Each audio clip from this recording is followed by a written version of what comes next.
తీసుకోను నేను, ఎందుకంటే మధు యాష్కి గారు మాట్లాడాలి కాబట్టి ఒక్క 5 నిమిషాలు 2 ఇష్యూలే మాట్లాడతాను నేను. ముందుగా కాంగ్రెస్ లో హింసకు తావు లేదు. కాంగ్రెస్ మనకు స్వతంత్రం వచ్చినప్పుడే డిఫరెంట్ ఆఫ్ ఒపీనియన్స్ ఉండే. ఎందుకంటే మనకు తెలుసు సుభాష్ చంద్రబోస్ గారు కొట్లాడి తేవాలన్నాడు, తర్వాత మహాత్మా గాంధీ గారు మనం అహింసా పద్ధతిలో తేవాలన్నాడు. కానీ అందరూ కలిసి స్వతంత్రం కోసమే కొట్లాడారు. కాబట్టి మనకు కాంగ్రెస్ లో హింసకు తావులేదు. కాబట్టి అహింసా పద్ధతులనే 2 సార్లు ఓడిపోయినా కూడా ఎక్కడ హింస అనేది జరగలేదు. సరే అది పక్క పెట్టండి. ఎందుకంటే కేసీఆర్ చెప్తున్నాడు కాంగ్రెస్ వాళ్ళు చంపుతున్నారు, ఒక చీఫ్ మినిస్టర్ కూడా ఇది చెప్పుకుంటా పోతే చాలా పెద్దగా ఉంది, అది అన్నీ వద్దులే. అయితే మధు యాష్కి గారికి ముందుగా నా అభినందనలు. ఎందుకంటే వారు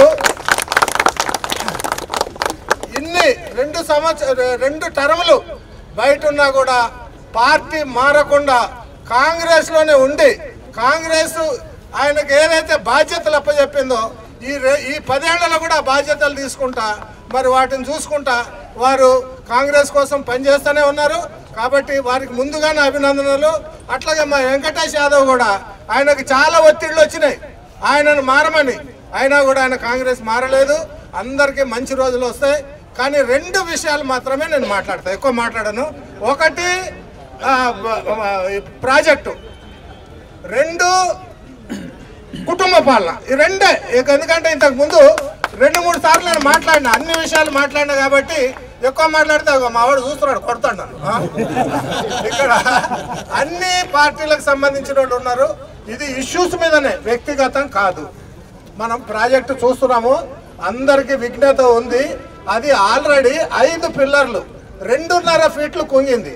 అది చెక్క కాదు, అది కాంక్రీట్. అది 2.5 ఫీట్లు కుంగిన పిల్లర్ని పైకి లేపలేము. అంటే అది ఏమైపోయింది, ప్రాజెక్టు సగం పోయింది. ఇప్పుడు వర్షాలు లేని కాలంలో ఇంకా వర్షాలు వరదలు వస్తే దాని పరిస్థితి ఏంటి? అయితే లక్షల కోట్లు అవినీతి జరిగింది అనే దానికి ఇంతకంటే పెద్ద నిదర్శనం అవసరం లేదు. అయితే దాన్ని ఏమంటున్నారు, రేవంత్ రెడ్డి గారు గజ దొంగ అంట, టిక్కెట్లు అమ్ముకున్నాడంట అని దానికి దీనికి లింక్ అనమాట. కాంగ్రెస్ లో ఒక రేవంత్ రెడ్డి మధు యాష్కినో చెప్తే కాదు, దానికి ఒక కమిటీ ఉంటుంది. రేవంత్ రెడ్డి, తర్వాత ఉత్తమ్ కుమార్ రెడ్డి, తర్వాత ఆయన పేరేంటి బట్టి విక్రమార్క, వీళ్ళందరూ కలిసి ఆ లిస్టు పంపితే ఆ లిస్టుని పైన 2 సార్లు స్కానింగ్ అవుతుంది. మరి ఈయన ఎక్కడ తింటాడు డబ్బులు, ఎవరి దగ్గర తింటాడు, ఎట్లా గ్యారంటీ ఇస్తాడు? ఇవ్వలేడు. కాబట్టి అది తిన్నాడు, అమ్ముకున్నాడు. సరే అమ్ముకున్నాడు, అది కూడా ఒప్పుకుంటున్నాను, అమ్ముకున్నాడు. ఎవరు ఇచ్చారు డబ్బులు ఉన్న వ్యక్తి డబ్బులు ఇచ్చి టికెట్ కొనుక్కున్నాడు. దానివల్ల ఎవరికి నష్టం? అది మనకు రాష్ట్రానికి ప్రజలకి నష్టం జరగలే. నువ్వు లక్షల కోట్లు సంపాదించుకున్నది అది రాష్ట్రం డబ్బు, ప్రజల డబ్బు. దానివల్ల ఇదంతా నష్టం జరిగింది. కాబట్టి మీరు ఆలోచించాలి. ఎందుకంటే అది ఇంటి పార్టీ కాబట్టి వాళ్ళు ఏది చేసినా బయటికి రారు. రెండోది మనది కాంగ్రెస్ పార్టీలో కాంగ్రెస్ వాళ్ళు ఎవరైనా తప్పు చేస్తే ఇమీడియట్గా బయట పెట్టేస్తారు, అంత డెమోక్రసీ ఉంది. రెండో పాయింట్ కుటుంబ పాలన. ఏది కుటుంబ పాలన? నెహ్రూ స్వతంత్రం కోసం ఫైట్ చేసిన వ్యక్తి ఆయనంటే తెలంగాణకు ద్రోహం చేసిండంట.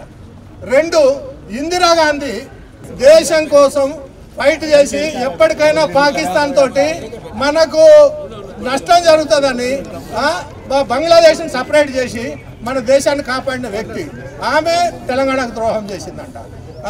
మరి సోనియా గాంధీ తెలంగాణ ఇస్తే ఆమె ద్రోహం చేసిందంట. ఇట్లా ఇన్ని విషయాలకి చెప్పుకుంటూ పోతే చాలా ఉంది. మళ్ళీ ఇది కాదు డయాస్, కాబట్టి నేను ఇంతకంటే ఎక్కువ చెప్పను. దయచేసి కాంగ్రెస్ పార్టీకి ఓటేయండి, డెమోక్రసీని బతికించండి. నాకు అవకాశం ఇచ్చినందుకు ధన్యవాదాలు చెప్తూ